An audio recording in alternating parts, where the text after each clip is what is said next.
Hello friends, viewers hozo sinabonum chibay. Tulay higam sunguwa COVID second wave ahat mama zingin. Mi tamta thinaman na thuho izawin.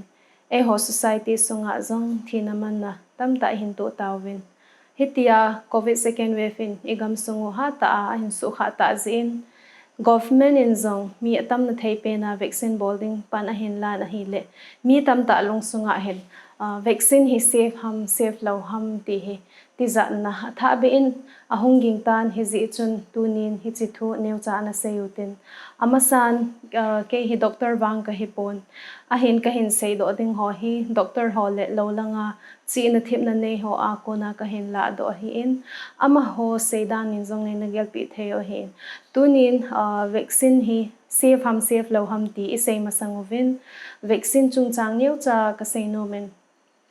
coronavirus vaccine hi azat chom dewin tidan chu vaccine hi ahlang pia natna chi khat adinga khat vaccine khat ki sima hin tunin coronavirus vaccine hi evena hi le wanui le se na tu le twa jong hi chinga chi go vela umin vaccine in Pfizer le Moderna vaccine hi USA gamin ha za in chule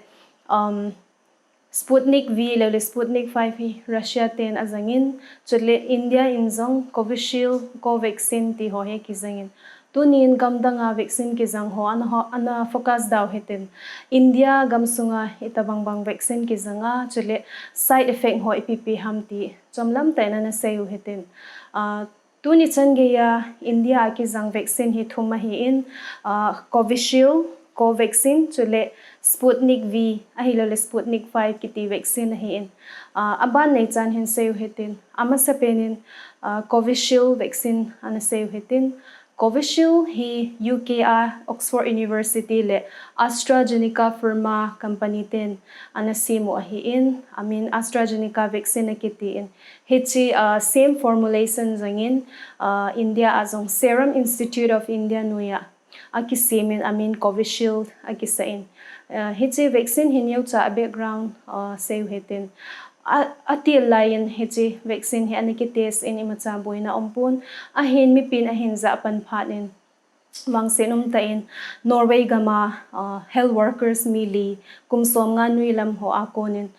blood clotting le low platelet count ti chu thikhal case ho an nevin hospitalized ahung hewin chubana khalanin thina hin to ovin hichi zo chun Denmark chule Italy chule UK gama zong thikhal case ho hong omin thina ho zong thu ki zan hiti ho hi phanin hichi AstraZeneca vaccine kiti hi ehon Covishield tai het hi temporary suspend chom khada ding in suspend hin bolovin hiti ho Kalchun Medical Research Organization ho chumen phatia holchil na hin newa hi le hichi AstraZeneca vaccine ko na hin mu do chu mi lakhat vaccine ki bol na la hi mi khat in thikhal side effect anei ti ahin mu do ovin hichu avet ka owa hi le vaccine ki kap lo zia mi athi he tam be se zia chu hichi side effect lakhat la mi khat ve the hi negligible case rare risk alome ati zi uchun za zom ding in approved ahin bolovin tunin India context avelew hen Covishield vaccine hi amasa penin frontline workers ti chu sepay police doctor nurse amho chunga ahin second dose change anaki kap tawin mail ha apat chun corona positive ahung tamto kilhana hi mi pi chunga zong vaccine hi ong ki jangtan tu change ya data mu theya cha hi le blood clotting side effect ti chu thikhal case hi mi laksom la segi vaccine gi bol la mi khanin side effect anei ti ekimudoin hichi side effect hi het the hi ta zin health advisory health minister honjong phate in doctor hole nurse ho hi advisories abolovin thikhal nei thei ding ho chu phatia prevent bol na ding le chele azande dan ho ana hilovin hizi hichi Covishield vaccine hi side effect na ma jong le huti lom loma inati za lo de wa hi tu in vaccine ni na na seu hitin vaccine ni na pa hi Covaxin akitin Covaxin hi India a Bharat Biotech company in asim a hi in hi chi vaccine wang hi tu ni chan gain side effect ima cha ki japun chule athum na ding in Sputnik V elo Sputnik 5 kiti hi chi vaccine hi Russia te sim vaccine hi in Hichi Russia te sim vaccine zong hi gam som nga le ku velin aza hita in ama ho gama pa hin I macha tu ni chanin side effect ki za khapuin India azong ki jang pan hita in side effect ho a loading ta sana hi in hi cheng thum hi tu le tua India in aza vaccine thum ho chu hi in tun I main topic over analu no hitin coronavirus vaccine hi safe lo ham a hi lo le ki kap ma pha ham ki kap lo wa pha ham ti chan se within in zoa data ho ka hin se a kun chen he tawin Covishield te lo vaccine danga hin side effect a po in Covishield a side effect ki mu zong hi risk hlom cha bo hi in ka sei bangin mi lak som le sagi la a mi khat ve theina side effect a ome ti chu a hi in chuna bana doctor hole nurse ho health workers hon zong a he no hi ta azi chun azandidan avendidan ho a he no hi in hi zi chun anamo tizat pu hitin chule mi pi tam ta longboi na kha chu coronavirus vaccine ki kap zo wa zong positive ki vei thei ki in hizi a chu vaccine ki kap zong akan puai ti zong imovin hichilaya ka sei nom chu hi le